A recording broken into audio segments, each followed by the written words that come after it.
This is the Extensionists, Conversations with Great Thinkers in Agriculture. I'm Toban Dyck. And I'm Jay Whetter.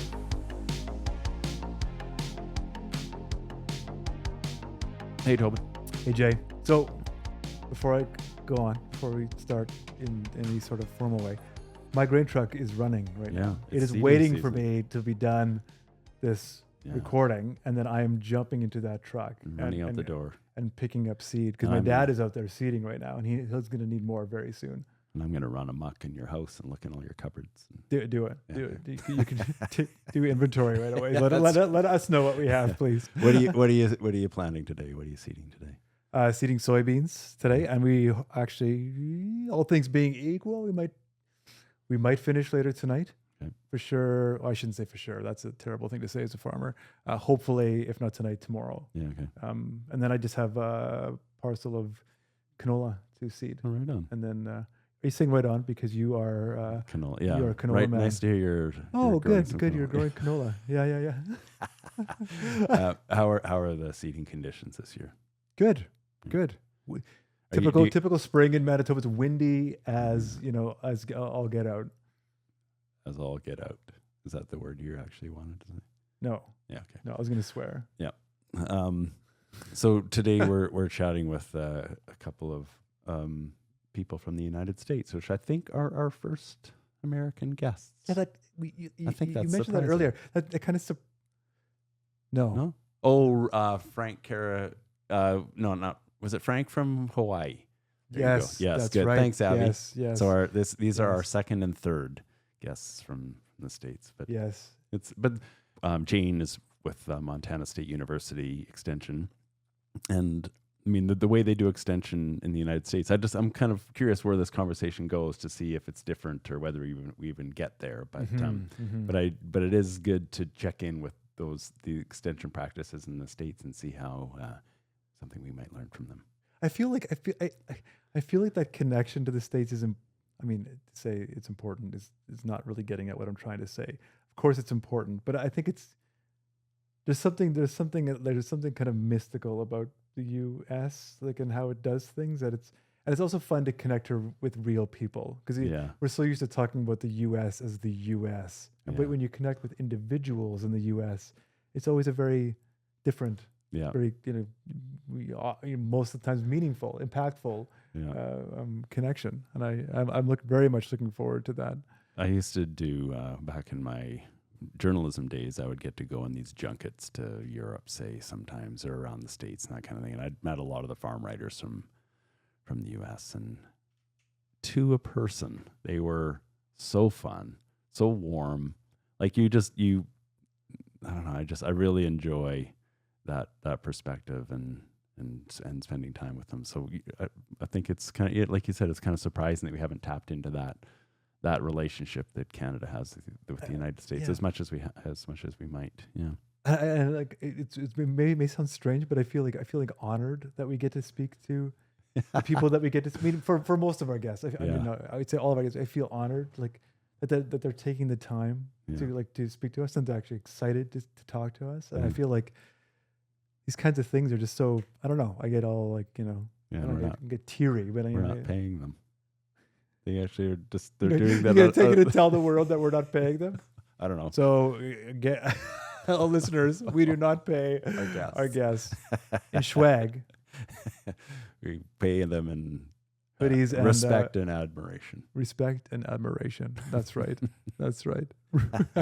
Our producer, Abby, is nodding her head. Yes. That's how we, incidentally, that's also how we pay Abby. That's right. Yeah, that's right. So she just got a raise. She now gets paid in respect and adoration. And one other thing. What's that? Praise. That's the raise. Praise. That's right. Yeah. Great job. Yeah. Increased responsibilities and and mocking apparently. and some mockery. That's right. It's a form of Okay, you got to go. Do your I have to go pick up seeding seed. duties. Yes. Yeah. All right. So on with the show. Do you like what you're hearing and want to support the Extensionists? If you are an agriculture company or association looking for a powerful way to get your message in front of Canadian farmers, then partner with us. Our listeners are farmers from coast to coast. When you advertise with us, your brand isn't just another commercial break. It becomes part of our story. Ads on the Extensionists are personal and trusted. Our listeners value what they hear on the podcast. Whether you're looking for a 60-second ad somewhere throughout the podcast or even an exclusive episode sponsorship, we have options that will work for you. So if you're ready to get your message out there and connect with farmers across Canada, let's talk. Visit theextensionists.com for more information.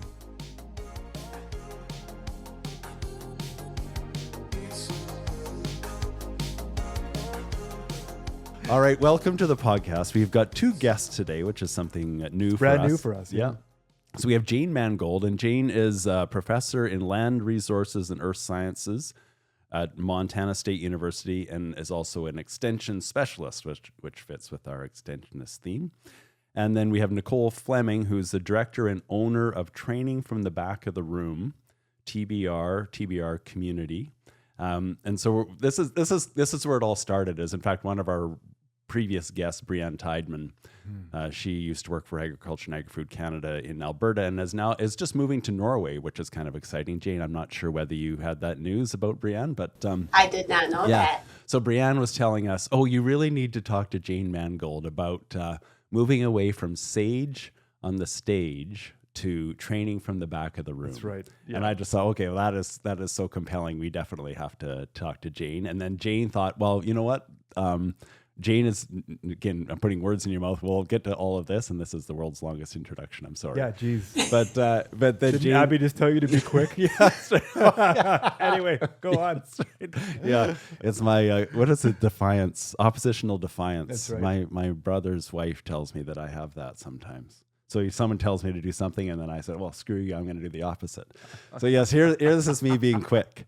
So Jane thought Nicole, who is the owner, like I said, of Training from the Back of the Room, should be here to make sure we get the full gist of the Training from the Back of the Room experience. Anyway, Jane, you are from a small town called Riceville, Iowa, and so I had to look that up. 800 people. So I suspect you two are both, Jane or Nicole, you're also from a small town near Lansing, Michigan. So you're both small town people. I grew up in the countryside. My hometown had 500 people. So we're all kind of kindred spirits here. Toban's hometown is huge by comparison. Winkler is about 10,000. Probably like 13. 13? Oh, yeah. You're really it's the kind of town that would correct you, right? They'd be very. No. We're at least 14,000. Yeah, that's right. Yeah, we're huge. So Riceville, Iowa. Part of the culture is Mennonite and Amish, which is kind of interesting because Winkler is also a large Mennonite community, if I can say that, Toban. Can I say that? That is an uncontroversial comment you just good. made. Right on. All right, but what my favorite thing, Jane, is so this website was talking about attractions in Riceville, and you're probably going to start rolling your eyes at this. You're a long way removed from Riceville, Iowa. You're way over in Montana now, but the number one attraction is a curtain. Yeah, they're really scraping the bottom of the barrel.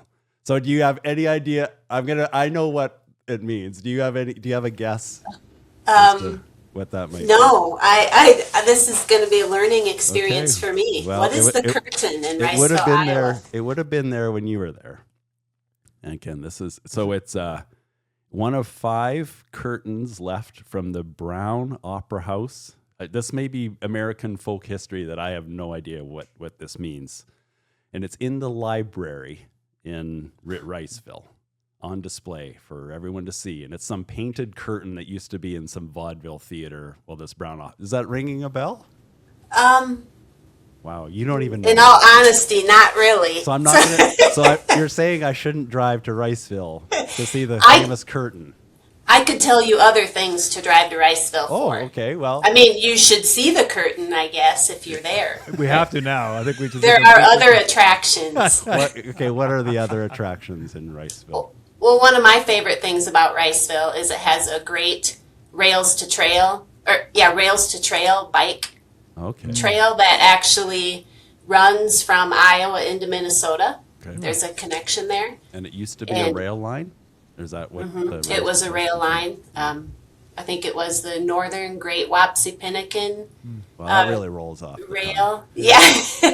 It's a beautiful trail. Most of it actually is developed since I graduated and left Riceville. There's a really nice county park there, Lake Hendricks. And it's just a really nice little farming community. Okay. Oh, that's awesome. Nicole, is there anything? So you'll have to name your actual little small town now and tell me what's the most exciting. Why should I drive to visit your little town? I grew up in Charlotte, Michigan, and that is spelled like Charlotte, but pronounced Charlotte for whatever reason. I can't come up with one reason why you should go visit Charlotte, Michigan, to be honest. And that is probably why I am no longer there. That's right. Okay, here's one thing. Okay. So I'm a rock climber, and the only outdoor rock climbing in the lower part of Michigan is about 15 minutes from where I grew up. Okay. In Grand Ledge. Okay, that's where the rock climbing is, in Grand Ledge. Okay, yeah, what about Winkler? Why should people go to Winkler, Toban?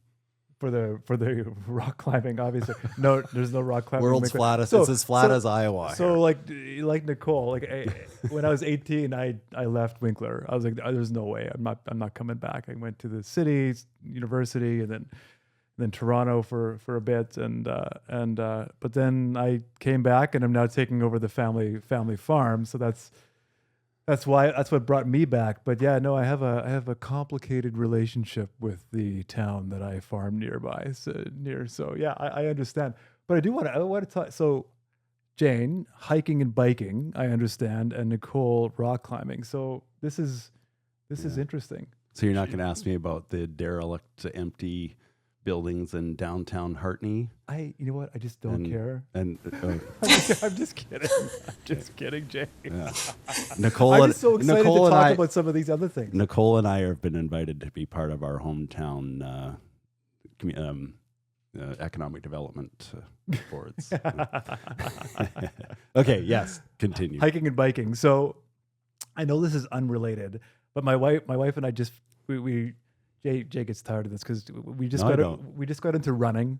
So I'm going to run my first marathon soon. I did a half last year, and so we've been watching a lot of running videos on YouTube. And so we watched this this live stream of the Cocodona 250 in Arizona, which is a 250-mile running race that happens. It takes Black Canyon. It starts and ends up in Flagstaff, Arizona.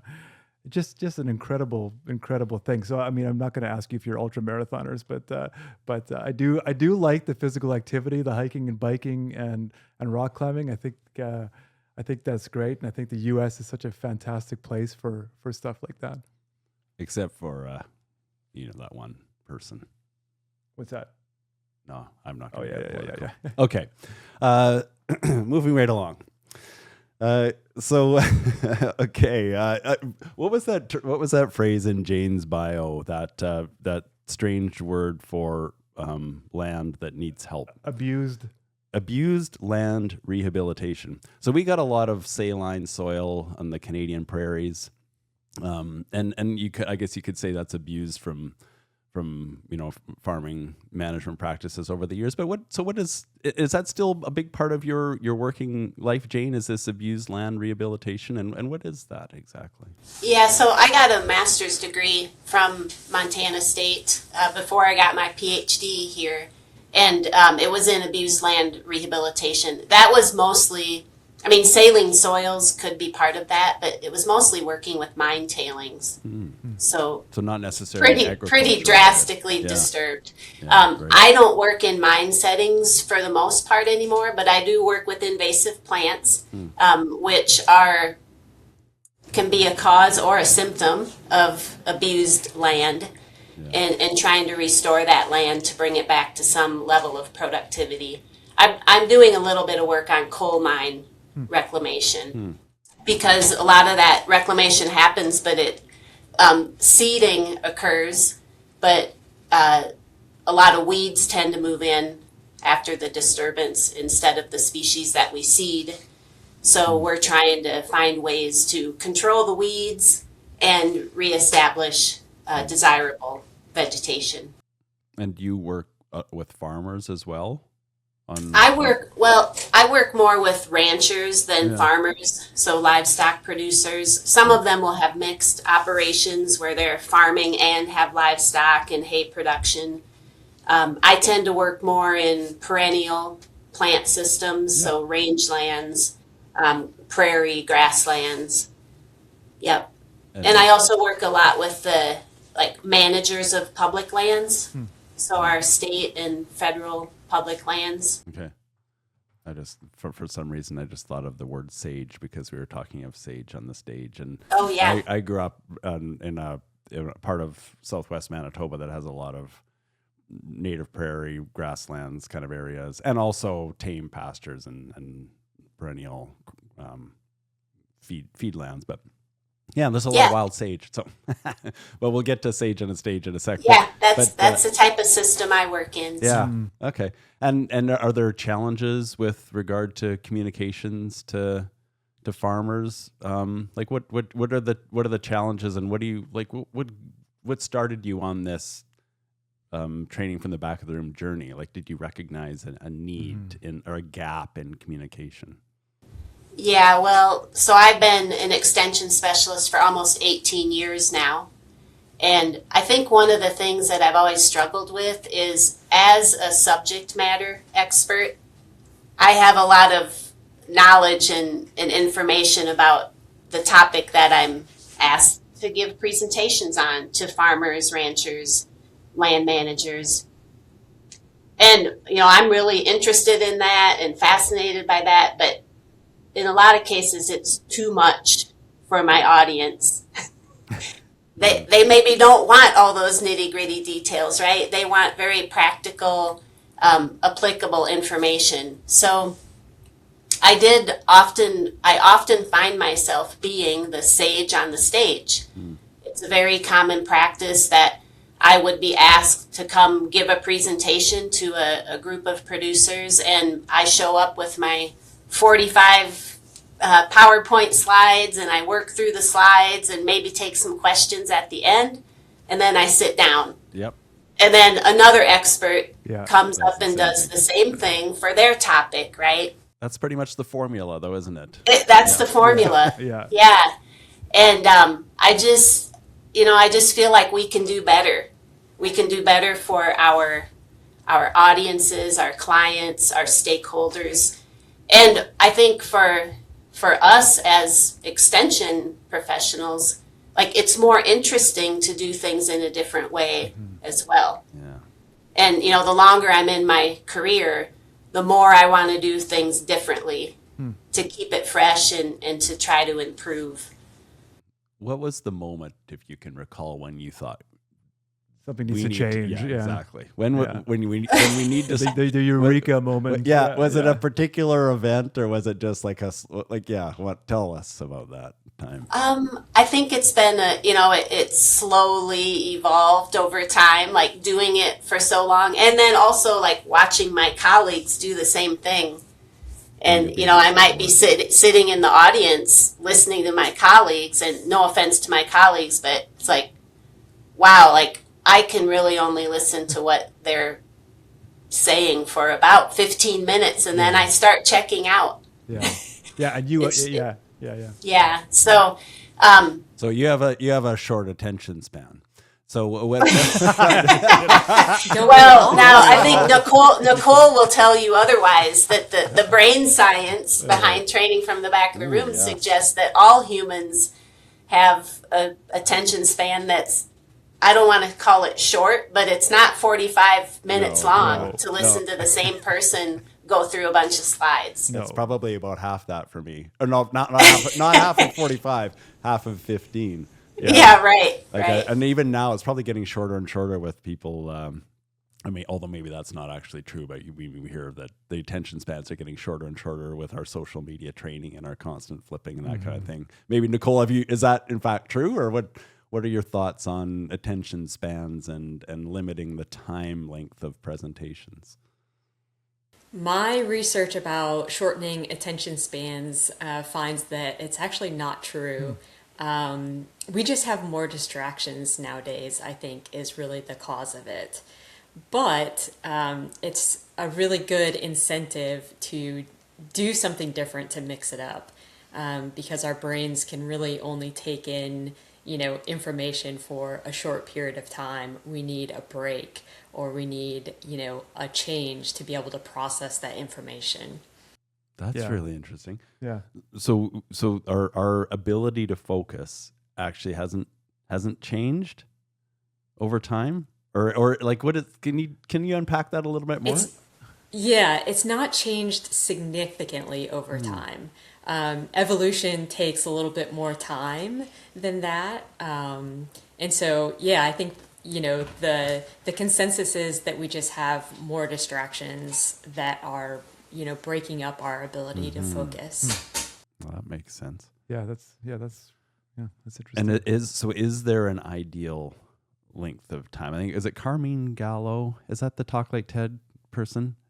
Uses 18 minutes as a, and so does that sound like in the ballpark, Nicole? Or what do you have a length of time before you for the sage on the stage, kind of like, okay, that's enough, then we're going to move on to some training from the back of the room? We really suggest like 10 to 15 minutes.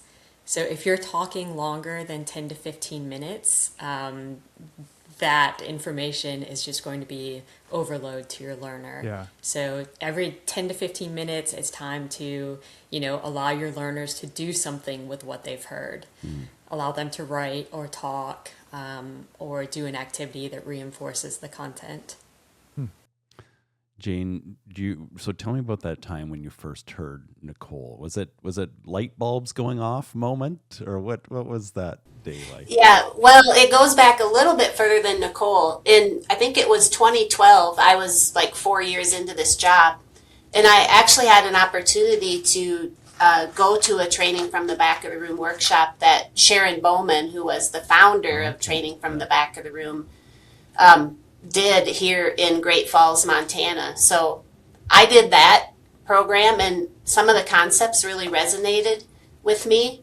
And I did implement some of them, but I didn't give it a lot of thought.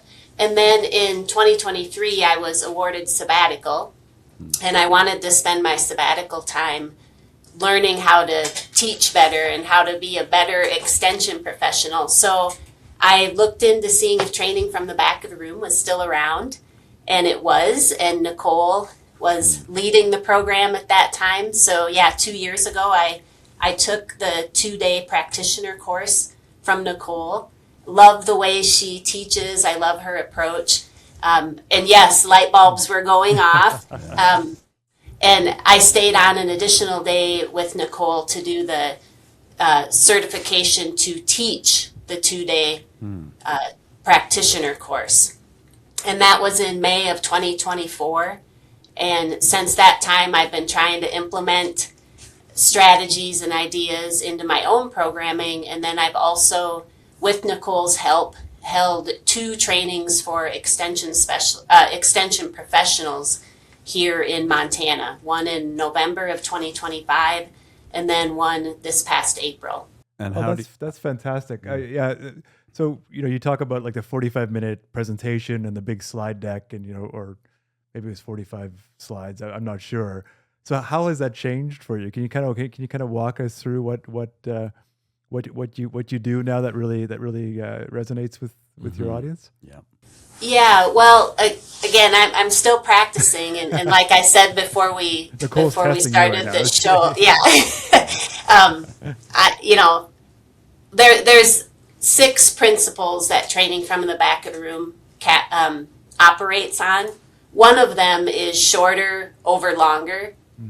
So and that gets back to this idea of delivering content in 10 to 15 minute increments.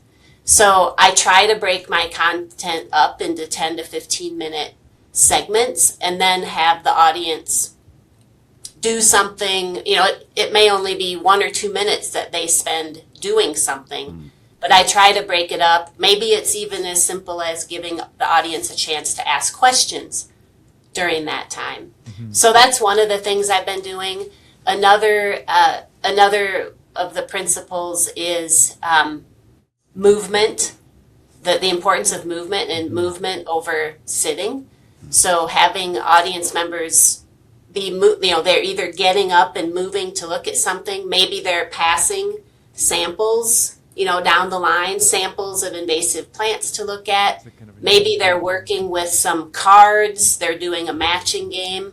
So I've just been trying to integrate more activities that range in time from 1 minute to do them to maybe 10 to 12 minutes to do them, and break the content up and give the learners a chance to interact with the content before we move on to a new piece of content. Yeah. And have you found, since you've been using them, have you found a significant uptick in engagement and attention, I guess? Well, I haven't done formal evaluations, before and after, trying one way versus the other. Oh, yeah. I feel like we all have more fun while we're together. That's important. And, I get a lot of thank yous and compliments after the program is over. For the extension educators that have come to the training that happened in November, I have done some I did a 6 months after that workshop. I reached out to them again and had them take a survey to ask them, how much interactive hands-on programming are you doing? I've seen a 10-point increase in the amount of hands-on interactive programming that they're doing. Coming into the workshop, they were doing about 48%. They estimated they did about 48% of their training kind of interactive and hands-on. That's up to 58% now. Now that's the extension professionals. What we don't have yet is to see if those programs are being more effective for our audiences. Right. It's really hard to track. Yeah, Nicole, maybe to you, how do you, Jay and I have we've talked to groups too about extension and done some of that stuff. It's really hard they all want at the end of the day, at the end of whatever we talk about, to kind of be armed with, how do we measure the success of what we're doing now? If we take, we go to our grower groups or our farmer audiences and we do the things that you're talking about, how do we really how do you know if it's working, right? I don't know. Do you have a comment on that, Nicole? That is really hard. As a consultant, I go in and work with organizations, and then I'm not there to see, the impacts later. And so it's kind of word of mouth on how things are implemented and how it's going. I do hear a lot of good feedback. The trainers and even the teachers who use our techniques, they find that it's a little bit more work up front, but when they're delivering content, it's easier on them. So we hear things like that. We do hear how their students love the movement and are so much more engaged with some of the techniques, but we don't have those hard numbers. That's something we need to start doing, is following up more after the fact and trying to put that together. Yeah, you and me both. If you figure out something, let me know, and I'll do the same. But Great, thank you. Just the movement thing, which kind of is right up my alley, because even when I've just heard this presentation about educating boys, and how our school systems are in some ways failing boys, or not connecting with boys, and recess and getting up and moving is so critical. And I think the same applies to men. And I don't know whether women feel the same way, but often in farming, the audience, it's changing, but traditionally has been predominantly men. And the idea of getting up and moving and or doing something interactive, I think probably really resonates. Well, you and I have talked about that too. Just the role of even say you're in a field day or you're an extension event and you're talking about, let's say, nodulation on roots, to actually have like whether you do use a 3D printer or something and like print something that shows this and like, have a very, very tactile element to what you're talking about. I think there's a role for stuff like that. Go ahead, Jane. I was just gonna so training from the back of the room. So when I think Jane was just gonna say something. Sorry. Oh, well, before we leave that idea, Jay, your comment about like it's not just boys, it's men. Like I think that adults want to learn in the same ways that kids want to learn. Mm-hmm. Yeah. And unfortunately, as we go through our educational system, we become more and more sedentary.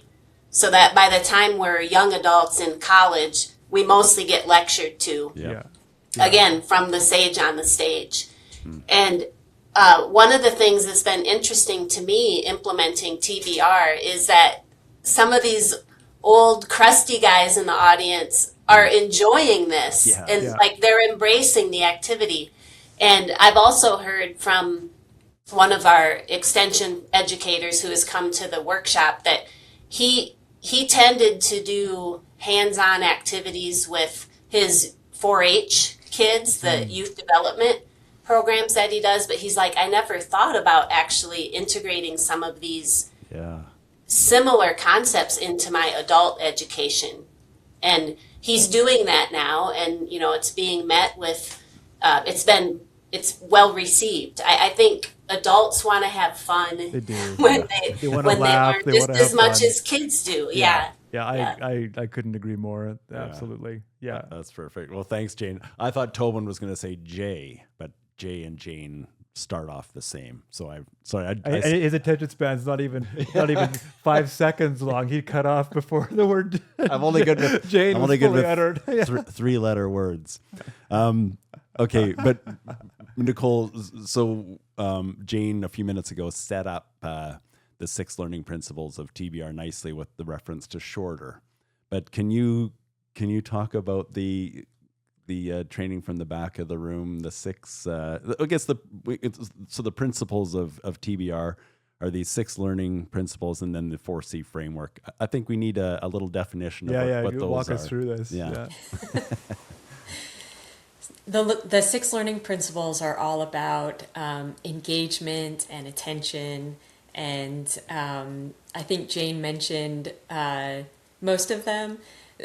I can run through them again. Sure. So they're movement, writing, and this is from the learner perspective. So your learners should be moving, they should be writing, they should be interacting with images, they should be experiencing different activities, different ways to approach the information.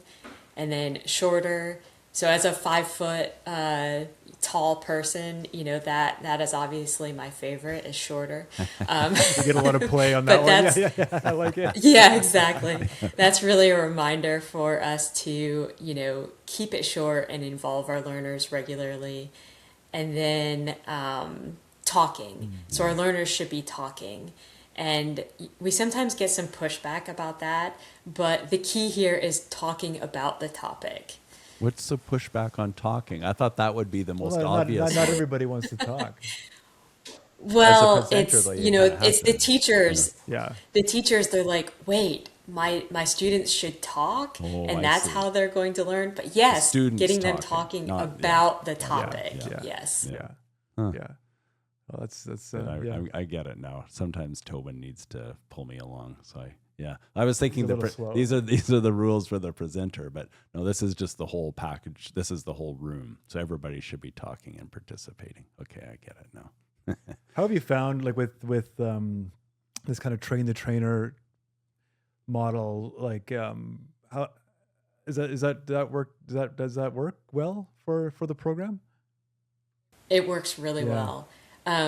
So I'm a shy introvert, and training people is not something I ever thought I would do. And I would not do it if it weren't for techniques like this. This type of, this type of training where you're not expected to be the sage on the stage, this is what I enjoy, because you are more on the side guiding your learners through the experience.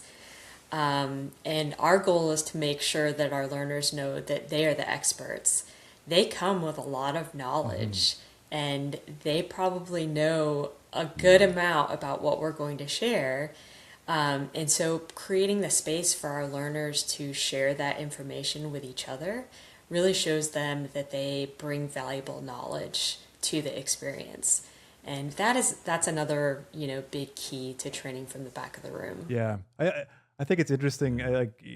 We've certainly heard from a lot of extension specialists here in Canada anyway, that they're really excited for a different way of, like Jane, you mentioned this too, a different way of doing things. And there seems to be like this hunger for wanting to do something different, and a very kind of open acknowledgement of, hey, I was trained to do things a certain way throughout university, and it's kind of a very formulaic approach to extension and to communication. And there seems to be, at least I've found, like a lot of desire for, or like an acknowledgement of, like, there's got to be more, and a desire to learn different ways of doing things. And I think I'm hearing from you guys that it's similar out your way. And I think, I don't know, like, is it similar in universities as well, where you don't get much of that kind of creative approach to communication throughout your university? I can share my experience. So I have a degree in microbiology, and my classes were very lecture heavy, except for the labs. The organic chemistry labs. Those were my favorite classes, because you actually got to get in, doing different things. Yeah. But the organic chemistry lectures, that was in a giant lecture hall of, 200 students, and it was really boring. Yeah. And I don't remember anything from that. So, I think in some universities they're using the more interactive techniques, but that's not what I experienced as a student. And that was quite some time ago. But yeah. Jane, what do you see at the university there? Yeah, I think it's still, lecture format is still the most common approach. You have the exceptions, the professors that do way more interactive, hands-on, or kind of the flipped classroom, where when you're together in the classroom, you're doing, you're problem solving, you're working on hands-on things, but then your homework is more like listening to a lecture. So there is that flipped classroom idea is out there, but I would say, for the most part, it's still predominantly lecture. And, one thing I think is interesting, and this applies both for the university setting and for extension educators, is we tend to be subject matter experts. We are trained in our subject matter expertise. Yeah. We are not trained how to teach. Yeah, right. And one thing I think one reason I think TBR is really appealing to extension, what we've seen so far and the feedback that Nicole and I have received, is it's actually providing people with the tools to be a good teacher. So yes, you're still a subject matter expert, but now you're placing that expertise within this design model, the 4 C's map, that it's like you're writing a lesson plan in a way, and you have a learning outcome and a learning objective, so that it's much more like an elementary teacher or a secondary teacher who has been trained in how to be an educator. It's formulated more like that, instead of just standing up and sharing your expert knowledge on a topic. Yeah, I like that. I'm just envisioning people hearing this and I'm glad. Being a little bit reluctant. Yeah. Just because, so, the subject matter expert, creating your 45-minute slide deck and then just talking to your slides. I mean, you've taken an hour or whatever it is to prepare your PowerPoint, and then you just go to every little town around Montana or Michigan or Kentucky or Manitoba and just like say the same thing over and over and over again. And it's easy. Like, you know, but what you're saying, Jane, sounds hard. Is it? It is hard. It takes time. And in fact, one of the questions I've asked the people that have come to the workshop in November and then more recently in April is I asked people to indicate things that limit their ability to deliver hands-on interactive programming, and time.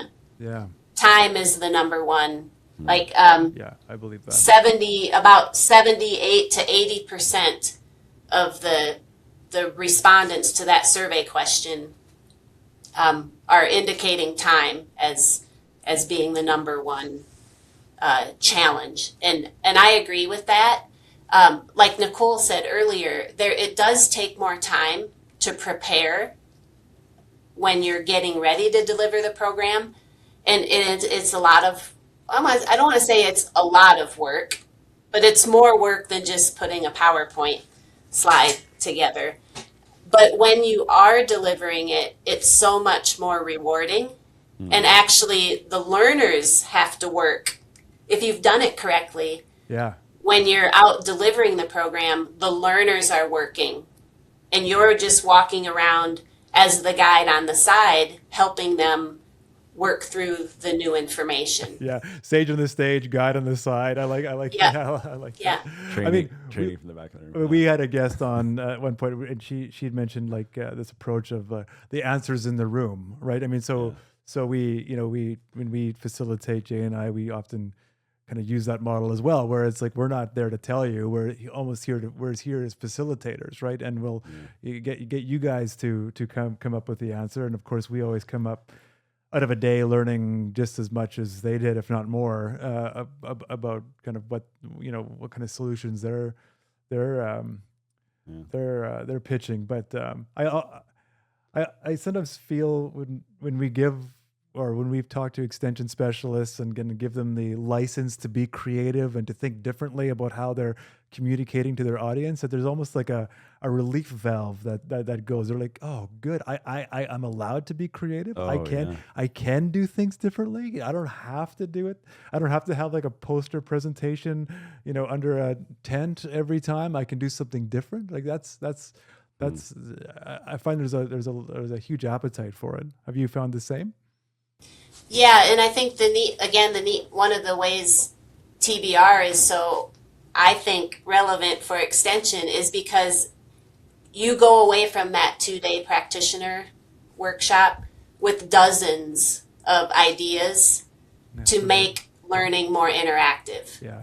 So another limiting factor for extension educators, another limiting factor to delivering interactive and hands-on is they don't have tools and ideas for doing it.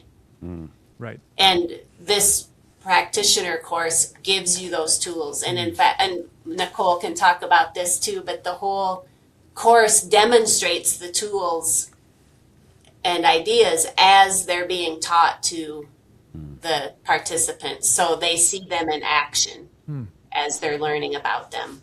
Yeah, that's fascinating. Could you talk a little bit about some of those tools, Nicole? I think one of the most exciting things that Jane and her group has run with is the card game for the, you're using the cards to name the different weed species. It's so simple, but so effective. So that is one of them. And we have... So I think you're using dot voting as well in some of your classes, Jane. Yeah. And what is that?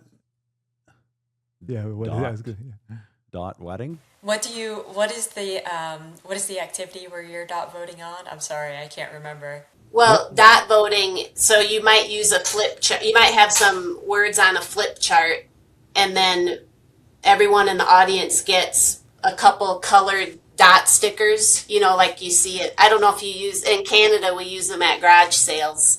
to like the colored stickers, the I little know round circles, totally. Yeah. to like price items. Yeah. But anyway, it's called dot voting, and everyone in all the learners in the classroom get a couple sticker dots, and then like they go up to the flip chart and they vote for, this is what I want to hear about. Oh, yeah. So I have a program where I talk about native plants that look like non-native invasive plants. And, we don't want them to be mistakenly managed and controlled when we're trying to control weeds. And we can't get through all of the species pairs in the hour that we have together. So I put those species pairs on a flip chart, and then everybody gets to come up and vote for the 2 pairs that they want to hear about most. Right on. And then I take that information, and then we work through the material together, going through those 5 or 6 species pairs that we have time to do. Oh, that's great. Yeah. Yeah, I could. So see it's one example of a dot voting, but you could apply it to so many different topics. When Toban and I, we just did a presentation for Manitoba Agriculture Extension staff, and one person said that it kind of reminded me of their concern, and it goes back to like going town to town to town saying the same thing over and over again. You get bored with your own presentation. And then he kind of, as he was talking, came up with this idea of, so maybe I have 6 parts. And then I asked the audience, okay, which 3 do you want me to talk about? And so it's exactly what you're doing. I just like but I don't think he thought along the lines of putting it on a flip chart and getting people to vote with their dots. But I really like that. Yeah. Yeah. Well, the neat thing about doing that is it gets people up and out of their seat, right? Yeah. So it's movement. Yeah. And they are visually looking at, okay, here's the potential content that we're going to talk about while Jane is presenting. So they're thinking about it at that level. They're also thinking about it internally, like, what's most relevant to me? Mm-hmm. Yeah. What do I want to know about? They're physically putting their sticker. Yeah. And then they're also seeing, like, what do other people in the room want to hear about? Yeah. Yeah. Oh, yeah, right. So they're connecting with the material, and they're connecting with their peers on a lot of different levels. Right. And Yeah, I so think great. that makes the material more relevant for them. Yeah. Just thinking about this now, like, I was going to say, you should listen to our podcast. No, but we've interviewed lots of people, extension specialists in Canada and abroad, who have really interesting approaches to that could maybe, either help TBR or vice versa or whatever. But one of the things that we use, I think that you heard from somebody, is at the end of a presentation, if we give one, is that we have these speech bubble whiteboards.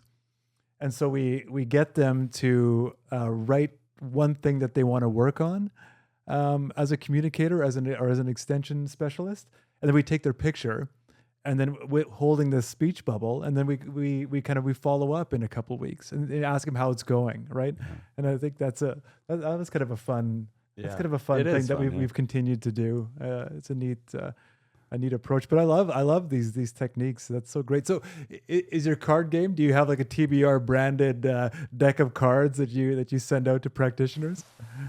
Great idea. We don't. We should. We in the class we do.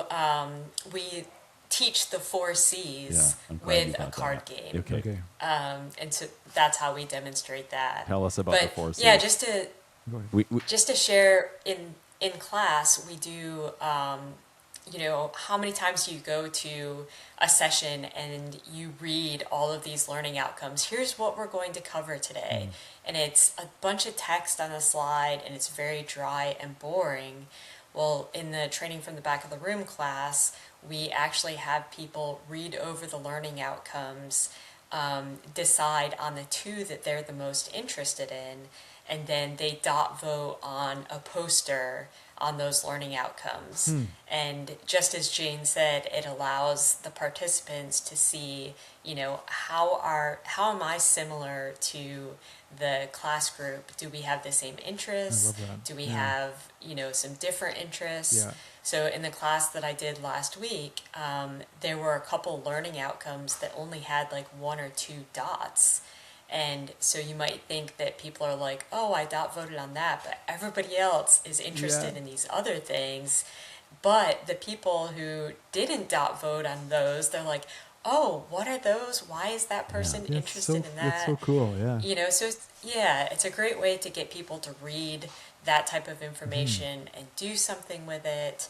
And it's just a very different way to do things. So we go through all of the class content using the tools that we're teaching them to use, so they learn how to facilitate them, and all of these tools are content independent, so they can be used to teach about noxious weeds or how to teach second graders how to do their math. So it's a great variety. My wife's a grade 4 teacher, and she's struggling to teach her kids math right now, so it resonates. Yeah, it resonates. Yeah. I just wanted to make sure that we list the 4 C's. Yes. Since Nicole, you brought them up. So what are they? Yeah. The first one is connections, and with that, we're looking to connect learners to each other and learners to the content. The second one is concepts, and that is the new information we're sharing with our learners. And the goal is to keep it short and interactive. And then the third C is concrete practice. This is usually where we complete our learning outcome. We want to see our learners doing something with the content, so we know that they've learned what we've intended them to learn. And then the last one is conclusions, and that is about allowing our learners to summarize, evaluate, celebrate the learning, and then create a plan to use it. Have you taken TBR to Canada yet? Have you come north of the border? I have not. We do have some trainers in Canada, nice. But if there's an opportunity, I would love to come to Canada. Awesome. But it's not Egypt, but we're close. It's not Egypt. You're that's saying okay. you were just in Egypt, which is very impressive. Yeah. So you were doing TBR in Egypt? Is that? Yes. Yeah. That's with was it an egg related? It was not. Okay. We had some teachers, we had some professional trainers in various industries. Honestly, training from the back of the room really grew quickly in the project management community. And we're looking to kind of, get into universities and some other groups other than project management. And the funny thing is, these techniques, Sharon Bowman was a second grade teacher, and she started going to these education conferences, and the sessions were really boring, very lecture based. And so she wrote the books and developed these classes, to share what she was using in the second grade classroom with adult learners. And it was just, it was really successful in these pocketed communities, but it really has wide applications. Oh, that's I could. Yeah, again, my wife's a grade 4 teacher, and she's doing her master's right now. And I could see her. Maybe we should. She should not be a teacher anymore and can work for us. There you go. Sure. I'll pitch it to her. Have you had that conversation? No, I have not had that conversation yet. No. So Jane and Nicole will hear first, and then Jamie will hear second. Yeah, no, that's awesome. So Nicole, when you agreed to come on this podcast and have this opportunity to talk about TBR as an extension tool or a training, was there something you really wanted to make sure our audience heard? I mean, I'm very passionate about the outdoors and, some of the things that Jane is also interested in. So I just really want the audience to know that, these techniques are great for sharing the types of things that you're sharing. And, I'd love to just chat or help if there is any interest in picking up some of these interactive techniques. I know that it takes a little bit more time in the front end, but it really is so much more rewarding to see your learners interacting with these techniques and knowing that these ways are more successful than lecture for getting your point across and getting learners to be able to take this information back and actually use it. Yeah, I think that's, and maybe, I mean, the four of us are quite interested in effective communication and getting our points across. Like, do you feel like most people just are going through the motions and I got an hour to fill, I'm going to fill it and move on? Like, is there a laziness within the communications world? Maybe we'll throw this one to you, Jane. Yeah. I feel like, I don't really want to call it a laziness, but I feel like I think both of you have used the term formulaic. It's like we've been trained to teach and to learn in this way. That's very much the teacher standing at the front of the room, and we are fairly docile, we're just receivers of the information and not necessarily engaging with the information. So I think it's what's comfortable for us, and not necessarily like we're just too lazy to implement it. It's just the way we do things. It's the culture.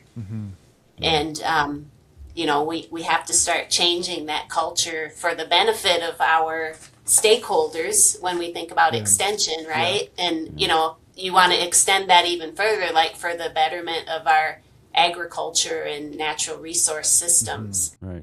Yeah, if your objective is to make agriculture better or resource systems better, then that should be the incentive to figure out ways to communicate in using methods that actually increase the uptake.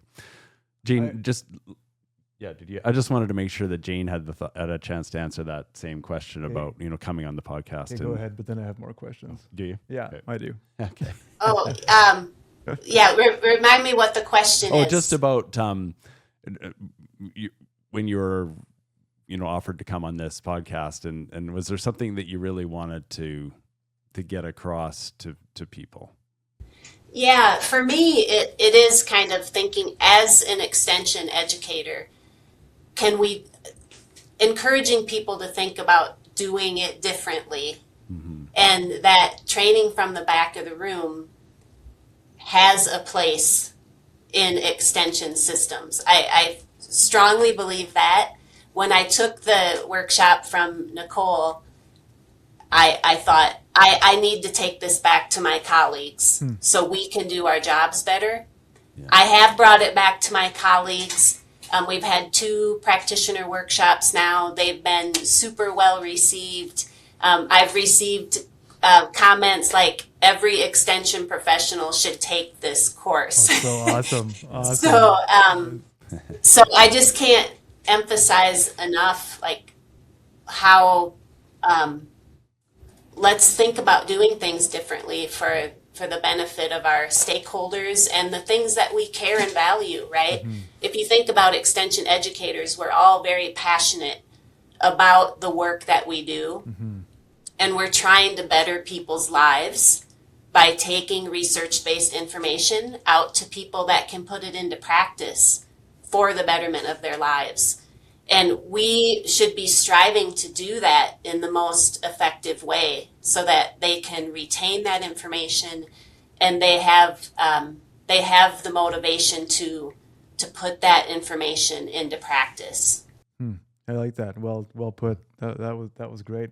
Yeah. So thanks for that, Jen. My concluding questions are more about, I want to know about hiking and biking. I saw your water bottle, Jane, and it was full of stickers, and I think some of them were biking related. So, I think you saw Bike Walk Montana. Yes, I did. That was the one you probably. Wow, you're very observant. I like it. Yeah. Science. Yeah. Okay. So, like, what role does biking and hiking play in your life? Well, and this actually is related to training from the back of the room and brain science, I think, is I just love like getting out and moving through nature. That's so awesome. And I think it's good for my brain. Like when you can get on a trail, whether you're hiking or you're on a bike, and just move, movement, and just let your brain kind of decompress and let it go where it wants to go in a creative way. Like, and be in touch with nature. That sounds kind of corny, but like, I love just hearing the birds sing, hearing the wind blow through the trees, feeling the sunshine on your skin. Like, just, it's very, like all of your senses are involved in that.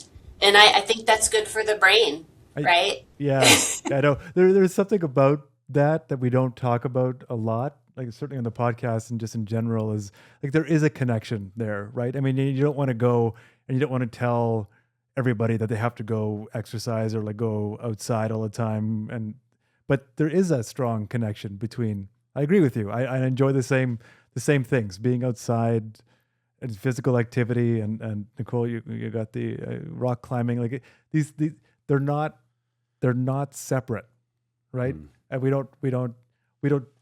we make loose connections, but I think this is for another podcast episode entirely. But I think there's a strong case there. There's a strong connection between that kind of stuff and being good at the other stuff that we do, right? And I think I do my best thinking when I'm running, right? I 100%. And if I didn't do that, then I notice that those days are different, right? And no, I like that. So what kind of biking do you do? Is it mountain biking, road biking? Oh, I like to get on my road bike, or like, I don't do like single track mountain biking, but I like getting on like gravel roads, secondary roads, or on my road bike. Yeah. I'm not like a hardcore, bike rider. You don't have like the time trial bike with the space helmet and the. Well, I have done a time trial like in a different part of my life. Awesome. When I was way more competitive. Now I exercise more just to get out versus compete. But I like the idea of movement as a learning principle. Yeah. I think I think if there's an underlying message in this whole conversation, it's one of them is that movement can be an effective learning principle. But so I wanted to hear about Nicole's activities. Yeah, well, that's what I was going to go there. Because I want to hear about rock climbing. Yeah, exactly. If the analogies. Well, Nicole runs a little bit too, right, okay. Nicole?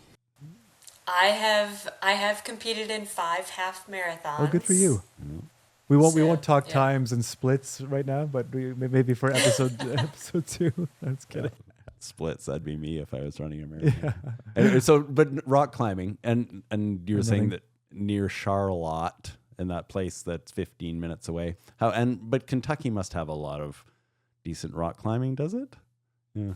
Yes. So I started rock climbing.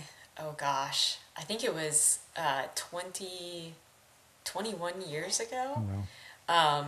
And basically, since I started climbing, every life decision has been based on rock climbing.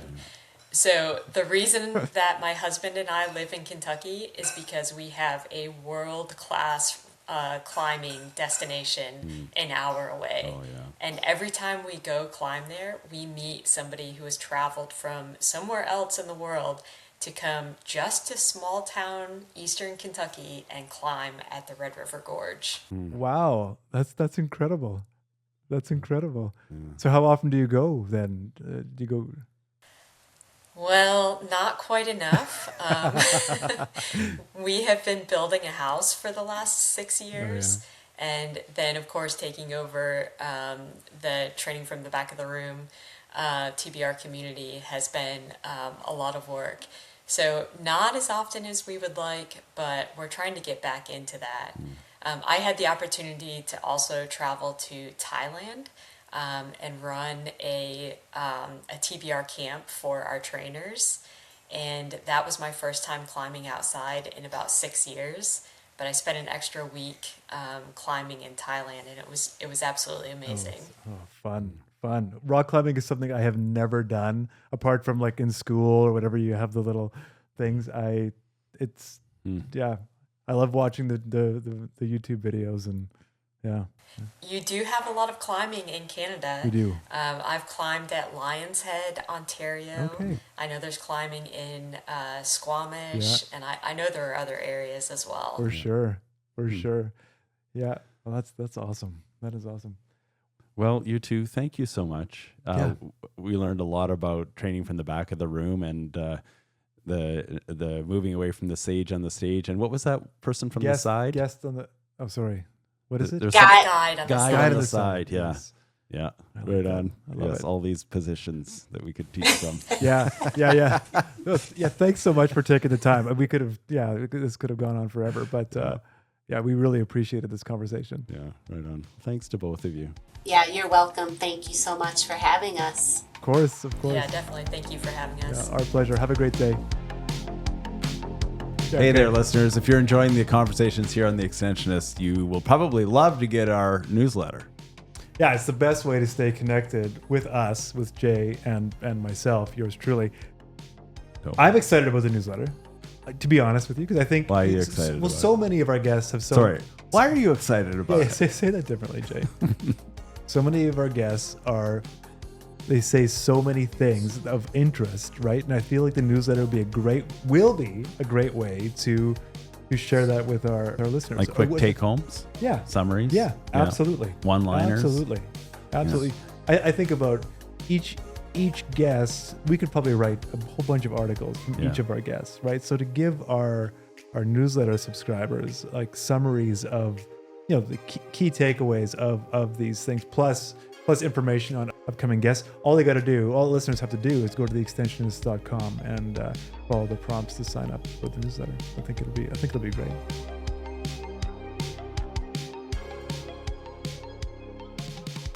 Well, that was a lot of information, very interesting conversation. I like their energy. So it's also interesting doing having four people on the podcast, right? So there's new kind of how to moderate but content wise, very, very fascinating. Yeah.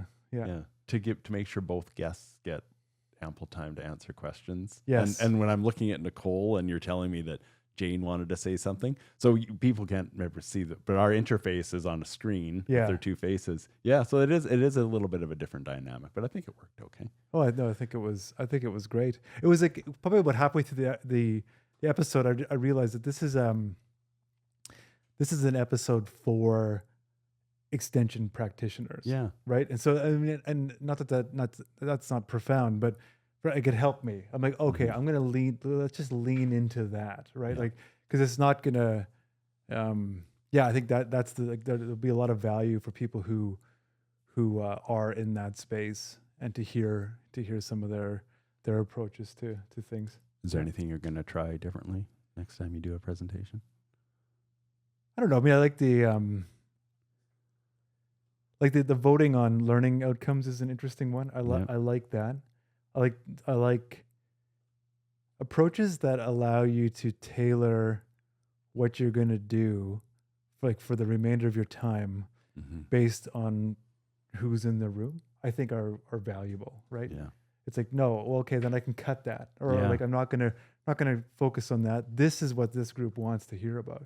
Mostly, I like that, and I would like to think that I'm agile enough that I can make those. Yeah. Well, and there's the movement, and even if it's just passing something. Yeah. That sounds intuitive in some ways, but I really like that you consciously working that into every presentation is some sort of movement. Getting people out of their chairs and talking. And we often talk about like writing at a grade 5 level. Yes. But teaching at a grade 2 level. I think there's something to be said for that. Well, no, I mean, I'm not like, and I know, and I think about, the kind of work Jamie's doing in education, and like there are like there's so many analogies. Yeah. And lesson plan, I think Jane talked about it, or maybe Nicole, like lesson plan development, right? Like it's something you and I don't really talk about in the program, right? Like how to think about, like how to, like, you're going to a field day, you're presenting at Crop Connect. develop it. Like what's your main message? And we do, but I guess we're not so explicit about developing a plan. Mm-hmm. But yeah. Like, well, taking time to prepare ahead of time, which we I would say you and I do. We do. But how important that is. I asked Nicole at the end about where to find more information on training from the back of the room. So it's tbrcommunity.com. So if anybody wanted to know more about that, tbrcommunity.com. Awesome. Mm-hmm. Awesome. No, great conversation. Wonderful guests. Yeah. I like the connection of like, Jane, she bikes, she hikes, she's like loves the outdoors clearly, right? Yeah. And that kind of zest and zeal, like kind of came out, right? And I mean, and Nicole and her rock climbing. So both outdoorsy people, and I mean, that's really important to you. And I walk. I don't bike. You are too. Yeah, I don't climb rocks, but I mean, I like paddling and that kind of thing. But I do think that connection with the outside air and nature and trees and farmers, I mean, that's a big part of their lives, obviously. For sure. But for the rest of us, well, you're a farmer. Yeah. For me, keeping grounded in that way is really important, just to life in general. Yes. Yeah. Yeah. But there's like these qualities, these characteristics of people, like, you and I talk about this too when we're doing our training, and we talk about, how to create effective, presentations and blah, blah, blah. Yeah. There's always like that je ne sais quoi quality that you can't teach, right? It's like you got to be, you should be somewhat charismatic, right? You need to be an interesting person, right? But you don't say that in your and you don't say, well, you should enjoy the outdoors. You should you should get outside as a person, develop that part of you, and then you'll be able to teach better, right? Like those kinds of things. But there are those things at play always in right. Yeah, your personality or your interests can come out in other ways. It doesn't have to be all outdoor related. But that's right. I'm fixated on that now. But but it's just about like connecting or sharing a bit about yourself or connecting with your audience. Yeah. Anyway, I think we should wrap up. Let's do it. This has been the Extensionists podcast. I'm Jay Whetter. And I'm Toban Dyck. Till next time. This has been a Burr Forest Group production. Jay, did you know that the podcast couldn't happen with the hard work of the people behind the scenes? And I've got their names right here. They are Abby Wall, producer and editor, Ashley Robinson, researcher, and Michelle McMullen, marketer.